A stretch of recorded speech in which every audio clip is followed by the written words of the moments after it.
light in a world of darkness.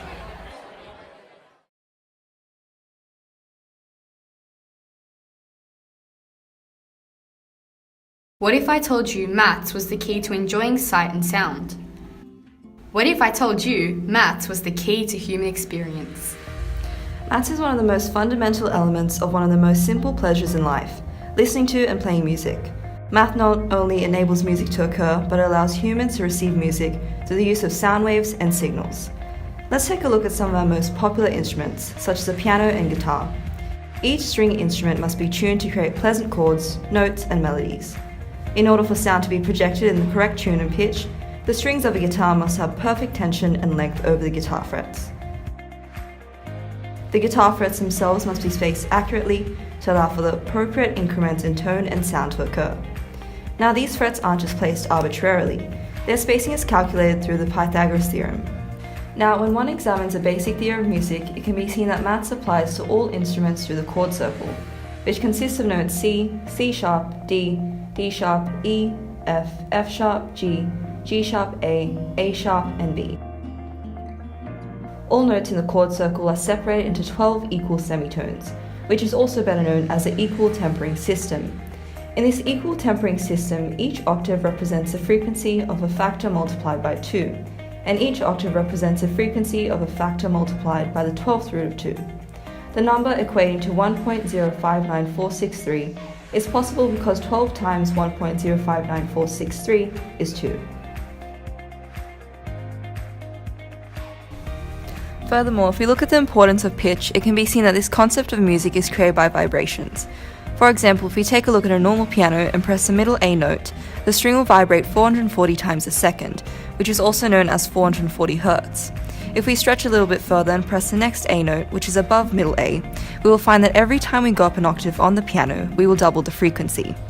If you're thinking about looking at other intervals on the piano, especially if you like playing chords, it can be seen that a typical chord structure is 1-3-5. Going up a fifth, from B to F, multiplies the frequency by 1.5. So the frequency of E is roughly 660 Hz. If we examine all of this, it is clearly evident that the beautiful art of music is founded solely upon the principles of creativity and mathematics, even though the two may seem mutually exclusive. Maths is an important element for all areas of our lives and can even be applied in the most abstract ways.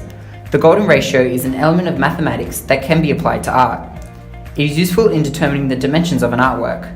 By setting the ratio at 1 to 1.168, the face of a figure can best be represented. Having a canvas 960 centimeters wide, if we applied the golden ratio, the height of the layout will be 594 centimeters. Leonardo da Vinci, one of the most easily recognizable artists of all time, implemented the golden ratio to create the perfectly symmetrical human face. The scale of da Vinci's Mona Lisa utilizes this golden ratio in two different areas. The golden ratio can be applied in relation to the side of the canvas of the Mona Lisa and in relation to the center of the canvas. Without mathematics, the ratio would not exist, nor would the beauty of the Mona Lisa captivate the audiences for hundreds of years since its creation. Mathematics has allowed the analysis of art to become technical and opens the eyes of individuals who can't rely on sound. Math makes our brains feel both perplexed and astounded. The only subject other than art where one can feel angry, sad, frustrated, and happy all at once. Where art uses visual stimulation, maths uses formulas, equations, and problem solving. Without the presence of these fundamentals, humanity couldn't survive the struggles of life. Problems require a solution, an equation requires a solution, and artwork requires meaning to change the lives of people in some way. A basic mathematical principle, for example, is parallel lines. Parallel lines are two lines that are always the same distance apart and never touch. Since both lines are constantly apart, they will at no point intersect. However, art allows for the rules dictated by mathematics to be reinvented through a new set of eyes. The combination of creativity and problem solving is vital for humans to thrive and must apply these concepts in their day-to-day lives. One-point perspective artworks reinvent the laws of parallel lines, forcing a new way of thinking to the audience. In what is known as the vanishing point, two parallel lines in a one-point perspective artwork can eventually meet in the center of the horizon. In order to achieve this perspective realistically, however, a ratio of all objects within the artwork must be calculated. As is the case in real life, a closer object must be larger than an object that is further away.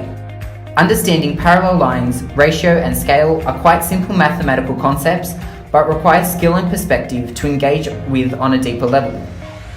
Our world needs maths in order to assist with such art concepts as one-point perspective artworks, and can be applied with critical thinking abilities and problem solving today. The application of maths in our everyday lives can be seen clearly through art and music. The blind need to express themselves, and they can use music and sound through maths. The deaf need to express themselves also, and they can use art. Our world needs maths.